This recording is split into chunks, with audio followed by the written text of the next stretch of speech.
اور نوح نے اپنے پروردگار کو پکارا اور کہا کہ پروردگار، میرا بیٹا بھی میرے گھر والوں میں ہے، تو اس کو بھی نجات دے، تیرا وعدہ سچا ہے اور تو بہترین حاکم ہے۔ اللہ نے فرمایا کہ اے نوح،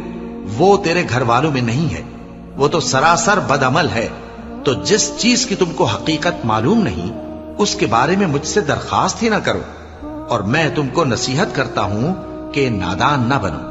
نوح نے کہا پروردگار، میں تجھ سے پناہ مانگتا ہوں کہ ایسی چیز کی تجھ سے درخواست کروں جس کی حقیقت مجھے معلوم نہیں،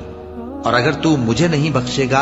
اور مجھ پر رحم نہیں فرمائے گا تو میں تباہ ہو جاؤں گا۔ حکم ہوا کہ نوح، ہماری طرف سے سلامتی اور برکتوں کے ساتھ جو تم پر اور تمہارے ساتھ کی جماعتوں پر نازل کی گئی ہیں اتر آؤ، اور کچھ اور جماعتیں ہوں گی جن کو ہم دنیا کے فوائد سے بہرہ مند کریں گے، پھر ان کو ہماری طرف سے عذاب علیم پہنچے گا۔ یہ حالات غیب کی خبروں میں سے ہیں جو ہم تمہاری طرف بھیجتے ہیں، اور اس سے پہلے نہ تم ہی ان کو جانتے تھے اور نہ تمہاری قوم ہی ان سے واقف تھی، تو صبر کرو کہ انجام پرہیزگاروں ہی کا بھلا ہے۔ اور ہم نے قوم عاد کی طرف ان کے بھائی ہود کو بھیجا، انہوں نے کہا اے میری قوم، اللہ ہی کی عبادت کرو، اس کے سوا تمہارا کوئی معبود نہیں، تم شرک کر کے اللہ پر محض بہتان باندھتے ہو۔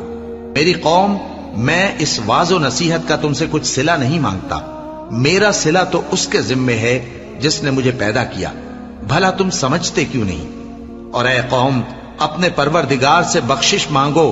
پھر اس کے آگے توبہ کرو، وہ تم پر آسمان سے موسلا دھار بارش برسائے گا اور تمہاری طاقت پر طاقت بڑھائے گا، اور دیکھو گناہگار بن کر روگردانی نہ کرو۔ وہ بولے ہود، تم ہمارے پاس کوئی دلیل ظاہر نہیں لائے،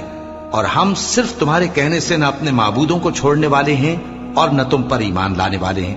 ہم تو یہ سمجھتے ہیں کہ ہمارے کسی معبود نے تمہیں تکلیف پہنچا کر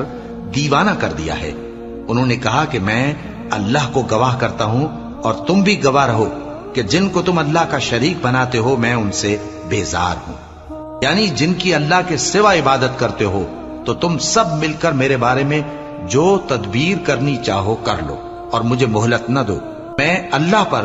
جو میرا اور تمہارا سب کا پروردگار ہے بھروسہ رکھتا ہوں۔ زمین پر جو چلنے پھرنے والا ہے وہ اللہ کے قبضہ قدرت میں ہے، بے شک میرا پروردگار سیدھے رستے پر ہے۔ اب اگر تم روگردانی کرو گے تو جو پیغام میرے ذریعے تمہاری طرف بھیجا گیا ہے وہ میں نے تمہیں پہنچا دیا ہے، اور میرا پروردگار تمہاری جگہ اور لوگوں کو لا بسائے گا، اور تم اللہ کا کچھ بھی نہیں بگاڑ سکو گے۔ میرا پروردگار تو ہر چیز پر نگہبان ہے۔ اور جب ہمارا حکم عذاب آ پہنچا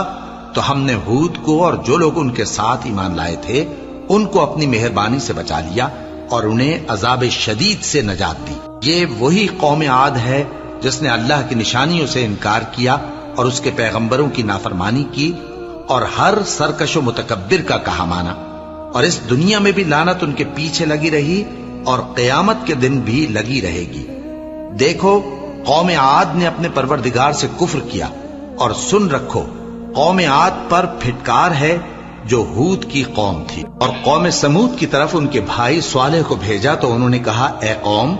اللہ ہی کی عبادت کرو، اس کے سوا تمہارا کوئی معبود نہیں،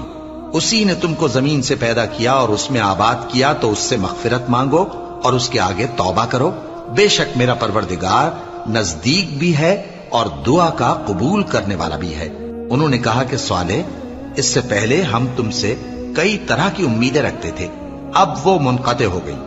کیا تم ہم کو ان چیزوں سے منع کرتے ہو جن کو ہمارے بزرگ پوجتے آئے ہیں؟